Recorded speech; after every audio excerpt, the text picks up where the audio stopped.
Assalamualaikum, ketemu lagi dengan saya Ustazah Umi Hani Asarwastuti. Ya, kita mulai lagi dengan pelajaran setelah kita PTS ya.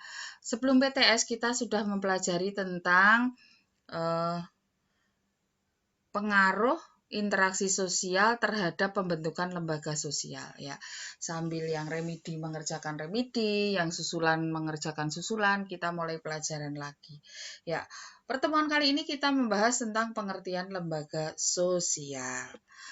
Ya, tujuan pembelajaran kali ini yaitu menjelaskan pengertian lembaga sosial menurut para ahli, yang kedua menjelaskan ciri lembaga sosial, yang ketiga menjelaskan tingkatan norma dalam lembaga sosial, yang keempat menjelaskan fungsi lembaga sosial. Lanjut, kita mulai dengan pengertian lembaga sosial. Yang pertama menurut Bapak Selo Sumarjan, ini dua-duanya adalah ahli sosiologi di Indonesia ya. Apa sih yang dimaksud dengan lembaga sosial? Ya, lembaga sosial merujuk pada kondisi abstrak berkaitan dengan norma dan peraturan tertentu yang menjadi ciri lembaga sosial. Nah, yang kedua menurut Kuncharaningrat, lembaga sosial adalah sistem tata kelakuan dan hubungan yang berpusat pada aktivitas untuk memenuhi kompleksnya kebutuhan masyarakat. Jadi lembaga sosial itu dibentuk karena kebutuhan masyarakat. Kita butuh pendidikan, maka terbentuklah lembaga pendidikan. Kita butuh hidup yang teratur, maka dibentuk RT, RW, dan desa. Nah, seperti itu ya. Lanjut. Ciri-ciri lembaga sosial. Sebuah lembaga sosial pasti punya ciri-ciri. Yang pertama, memiliki tingkat kekekalan tertentu. Jadi lembaga sosial itu tidak hanya sehari dua hari jadi atau bubar kemudian setelah dibentuk, tapi sudah bertahun-tahun. Bisa jadi malah dari generasi ke generasi, contohnya Mu'alimat ya, berdiri sejak tahun 1921 sampai sekarang. Yang kedua memiliki simbol. Mu'alimat punya logo kan, logo Mu'alimat seperti ya yang di kemarin kalau maaf ya kalau kalian tidak tahu ya, kalau yang offline itu lembar PTS yang pertama pasti ada logonya Mu'alimat ya. Jadi misalnya contohnya adalah kejaksaan, itu logonya adalah timbangan. Nah, pasti kalau gambar timbangan seperti itu, oh itu adalah lembaga kejaksaan. Kimia Farma punya logo apa? Cawan kemudian dilingkari dengan ular. Nah, itu kita langsung tahu, oh itu Kimia Farma bagi yang tahu tapi ya. Nah, seperti ini. Itu artinya memiliki simbol. Yang ketiga, memiliki norma tertulis dan tidak tertulis. Setiap lembaga sosial pasti ada punya aturan-aturan baik tertulis dan tidak tertulis. Nah, misalnya kalau di Mu'alimat apa norma tertulisnya? Ya, misalnya tentang pemakaian seragam. Kemudian yang tidak tertulisnya ya harus cium tangan kalau ketemu guru, mengucap salam kalau ketemu guru, kemudian berbicara yang sopan kalau ngomong dengan teman. Nah, seperti itu. Tidak tertulis, tapi begitu kita ngomong kurang baik pasti ada yang mengingatkan. Begitu ya. Kemudian memiliki tujuan yang jelas. Ya, Mu'alimat tujuannya apa? Sebagai lembaga pendidikan mencetak kader pemimpin putri Islam. Nah, contohnya seperti itu. Memiliki alat kelengkapan. Lembaga sosial pasti punya alat kelengkapan. Kalau misalnya itu adalah lembaganya TNI, dia punya pesawat tempur, mungkin punya tank, punya senjata lengkap. Lah kalau lembaga pendidikan kayak Mu'alimat harus punya apa? Punya lab IPA, punya lab komputer, punya kelas, punya kantor tata usaha, punya ATK, dan punya furniture yang dipakai untuk KBM, misalnya ada papan tulis, whiteboard, kemudian LCD, dan lain sebagainya. Kemudian memiliki pola perilaku. Ya, lembaga sosial itu terdiri dari norma, adat istiadat, kebiasaan, dan tata kelakuan yang tergabung dalam satu pola perilaku.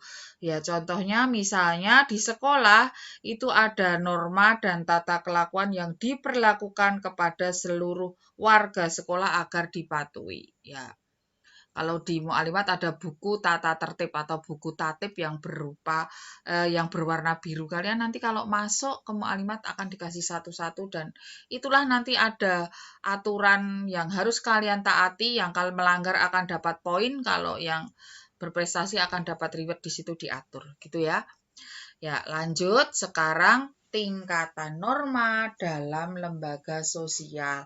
Yang pertama yang paling ringan yang namanya cara atau usage. Ya, jenis norma ini memiliki daya ikat yang sangat lemah dibandingkan norma yang lain. Ya, misalnya kalau di Mu'alimat itu ya yang namanya makan itu kan harus duduk ya kan.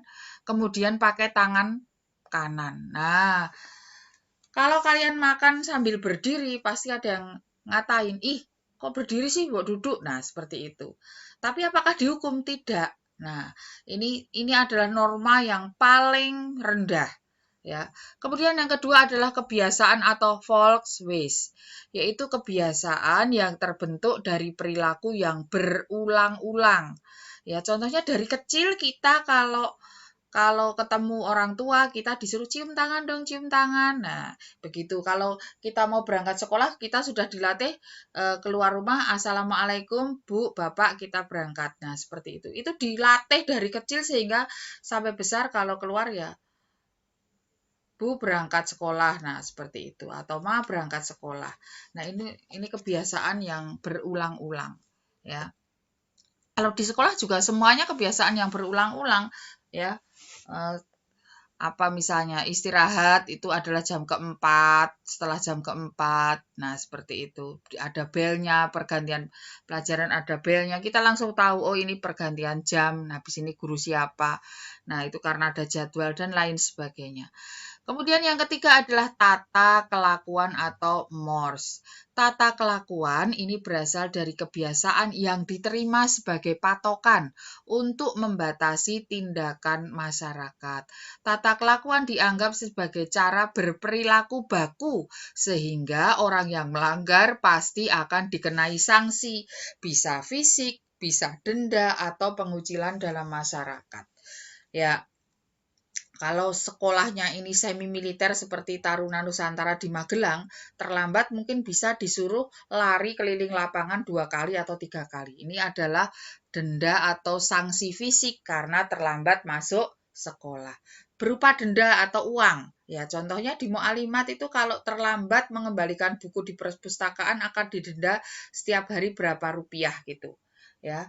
Kemudian pengucilan di masyarakat. Nah, ini biasanya kalau melanggar susila di masyarakat pasti akan dikucilkan, ya. Ya, contohnya ya misalnya perbuatan apa namanya? Perbuatan seks di luar nikah. Nah, kemudian konangan digerebek oleh masyarakat pasti dia akan dikucilkan dan ya dia akan terkucil di masyarakat.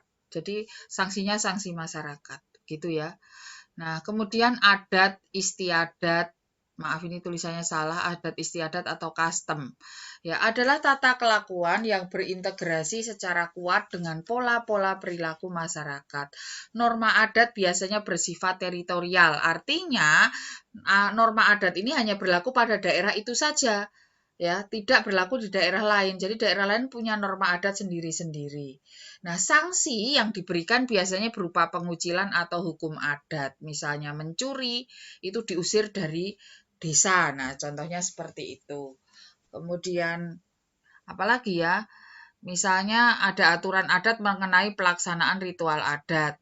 Nah, kalau tidak dilaksanakan, ya biasanya akan dikucilkan. Nah, seperti itu. Ini contohnya ada beberapa ini ya. Terus yang terakhir adalah hukum, ini yang terberat karena harus dipenjara kalau melanggar. Hukum atau law, ya, law merupakan sekumpulan aturan resmi yang dan tertulis dalam masyarakat. Hukum ini berisi ketentuan, maaf ini salah ketik, perintah dan larangan yang dibentuk untuk menciptakan suatu keadilan. Pelanggaran terhadap hukum dapat dikenai sanksi tegas berupa kurungan, penjara, dan denda sesuai ketentuan pengadilan.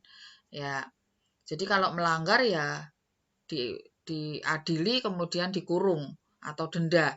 Kalau pidana atau berupa kejahatan maka kurungan penjara, tetapi kalau perdata atau sengketa biasanya berupa denda. Ya, apa sih bentuk hukum yang tertulis? Ini ada Undang-Undang Dasar 45, ada Kitab Undang-Undang Hukum Pidana, ini untuk yang kurungan. Kitab Undang-Undang Hukum Perdata, ini yang untuk sengketa, misalnya sengketa tanah, sengketa waris, pertikaian, dan lain sebagainya. Kemudian keputusan presiden, maaf tulisannya kok banyak yang salah ini, atau kepres dan lain-lain. Ya. Sekarang fungsi lembaga sosial. Yang pertama, lembaga sosial ini bisa menjaga keutuhan masyarakat, ya. Jadi dengan adanya misalnya dibentuk RT atau RW itu, maka dia akan mengatur aktivitas masyarakatnya sehingga terjadi keutuhan di dalam masyarakat, ya, dan dapat hidup secara harmonis karena aturan yang dibuat oleh RT atau RW yang bagi masyarakat yang tinggal di situ. Yang kedua, meningkatkan solidaritas masyarakat, ya. Ya, lembaga sosial ini terbentuk melalui proses yang panjang. Pembentukan lembaga sosial ini dilakukan melalui koordinasi intensif antar anggota masyarakat, sehingga akhirnya bisa meningkatkan solidaritas. Misalnya,